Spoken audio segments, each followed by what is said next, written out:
Good afternoon, ladies and gentlemen. Welcome back.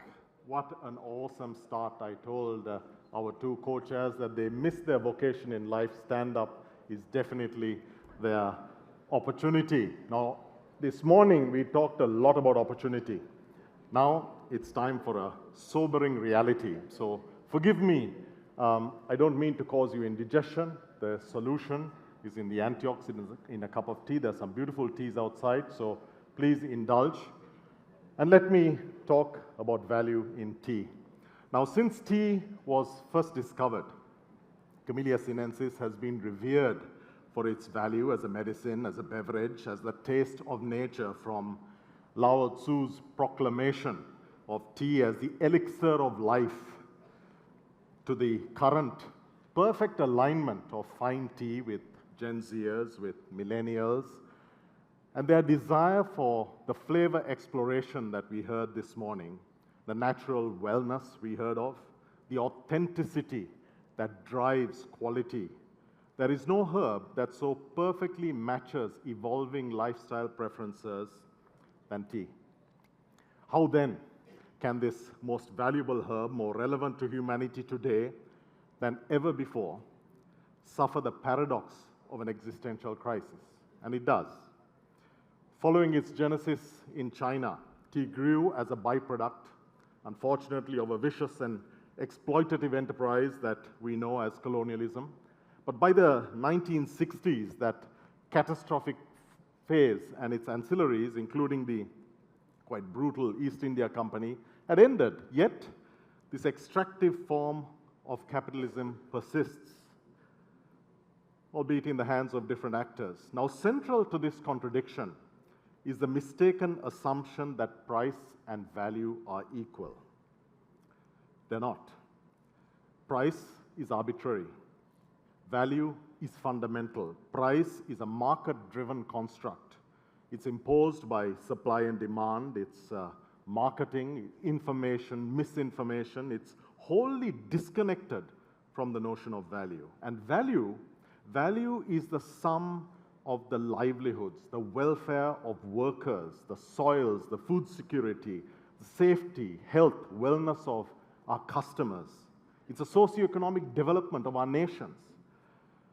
It's also the basis for genuinely fair and ethical trade.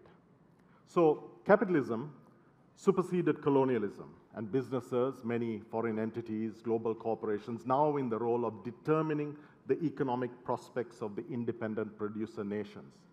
There is an interesting and contentious Canadian law professor, Joel Bakan, who wrote in his book, The Corporation, published in 2004. He talks of the problem with capitalism, and he says, we have a global theology without morality, without a Bible.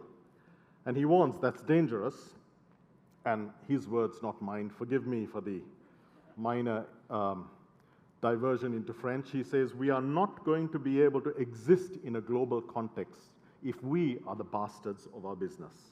Now that's one perspective. And go back a little bit further. In The Wealth of Nations, the foundation of economic theory, Adam Smith in 1776, he talks of individual enterprise delivering general benefit, and because he acknowledged that no society could flourish where the majority of people lived in poverty. Individual enterprise delivering general societal benefit. It has to filter down.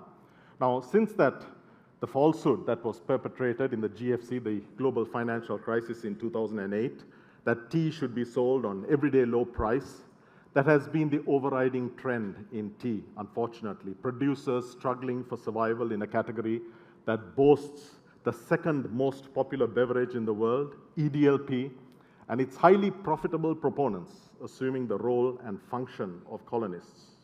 When prices are low, I don't need to tell you, quality is hard, challenging even for the most passionate amongst our producers. Innovation, nearly impossible. In 2003, the former CEO of Boeing instructed his team to cut costs. He told them to develop a plane for less than 40% of what the 777 had cost to develop. He wanted it built for less than 60% of the 777.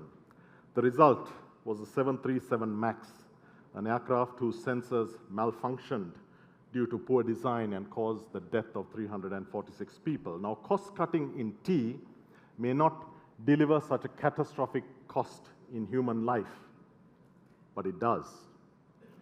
The progressively low quality, the massive compromise in the benefits for producers that fuels half price, that fuels Black Friday, that fuels buy one, get one free offers, promoted by a facade of value, images of lush tea gardens, the promise of great taste and goodness, of ethics, sustainability, that corrosive discounting carries offshore margins that are the stuff of dreams for producers.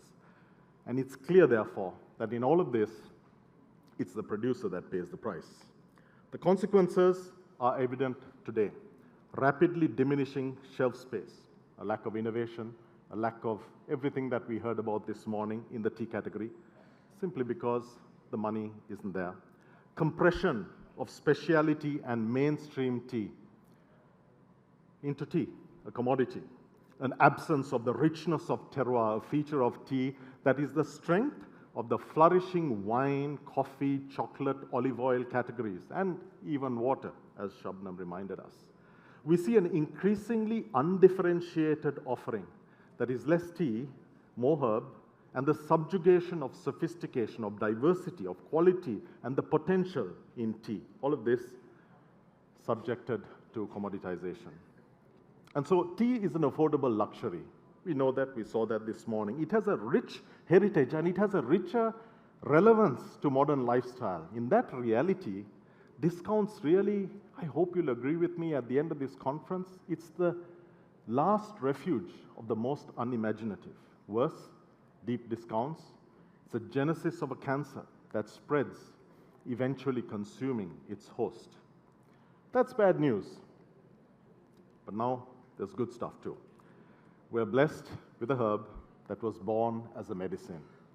It evolved into a beverage. It has potent benefits for human health, from cognitive to cardiovascular health. It alleviates stress and more in an unassuming herb that delivers diversity as complex as nature herself. There is ample evidence of all this. You don't need to take my word for it. PubMed, 22,000 at last view, research papers evidencing this scientifically. And so there is also ample evidence in that complexity in the 10 to 12,000 teas that we are blessed to experience each week in our island. The magic in that richness of diversity of teas from Dimbulla, from Uva, Sabargamo, Candy, and more. The sophistication is in the dramatic difference that sunshine, rainfall, winds, and soil have in transforming each continually. The definition of luxury today, remember, it's changed. It's no more material. It's now far less material as it was many years ago. It's now defined by nature, because for the first time we are at risk of losing nature. It's delivered more consciously, ethically, and so tea is so very luxurious, influenced by nature, and so very valuable. So consumers are concerned about health and wellness more than ever before, from baby boomers to Generation Z, sensitized, I guess, in a sense, by the pandemic. They love taste adventure. They value nature. They love natural experiences. Tea is abundant in each of these. Natural diversity, plant-based taste and goodness, promoting healthy aging, dignifying food in a very special way through its emulsifying aspect. And so, when we talk of some of the priorities that were discussed in the morning, tea, the goodness in tea, promotes healthy aging. It adds excitement to the no-low beverage trend that we are seeing around the world that are devastating beverage revenues. Tea has the answer. Enhancing mood, immunity, complementing lifestyle in a way that no other beverage can. And the consumer is on our side.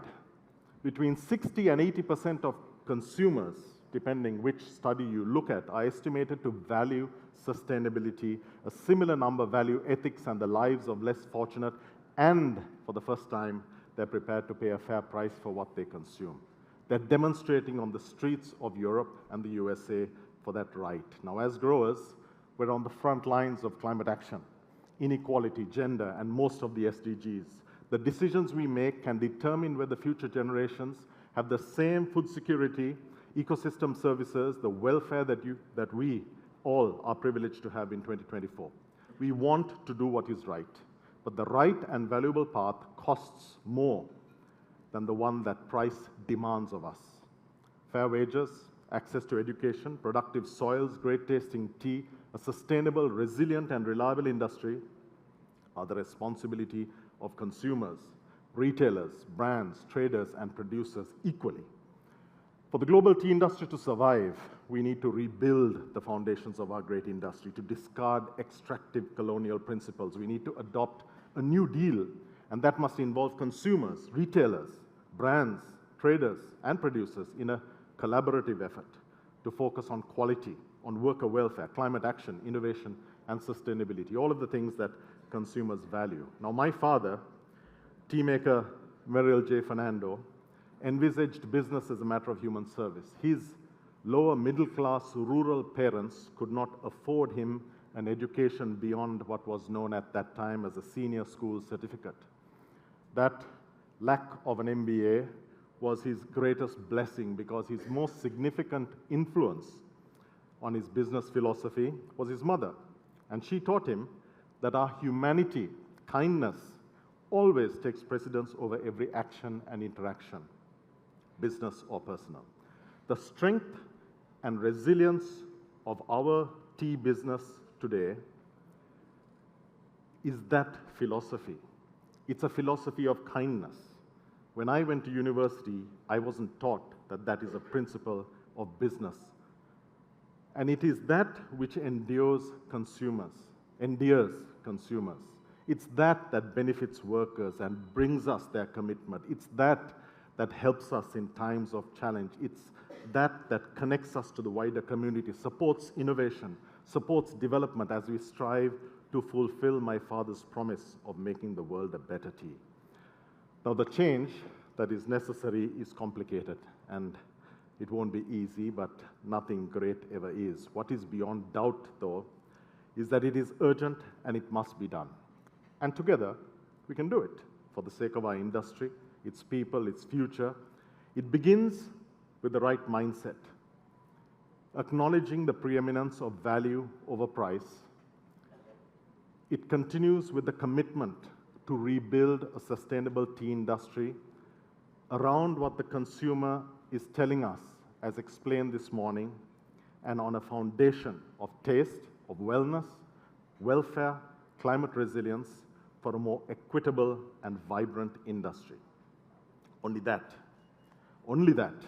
can deliver value through a diverse, delicious, healthy, and flourishing tea category.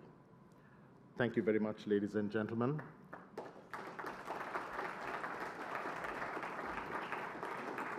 Thank you. We have an incredible panel today.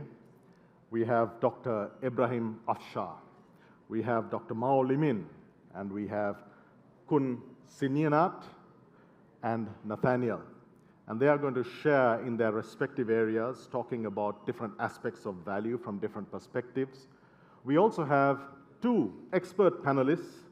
We have Sebastian Michaelis from Tata, and we have Mr. Nadeem Ahmed, all the way from the UK and from Kenya sometimes, of Global Tea and Commodities. So ladies and gentlemen, with that, I thank you for your attention, and may I introduce Dr. Ibrahim Afshar. Ibrahim.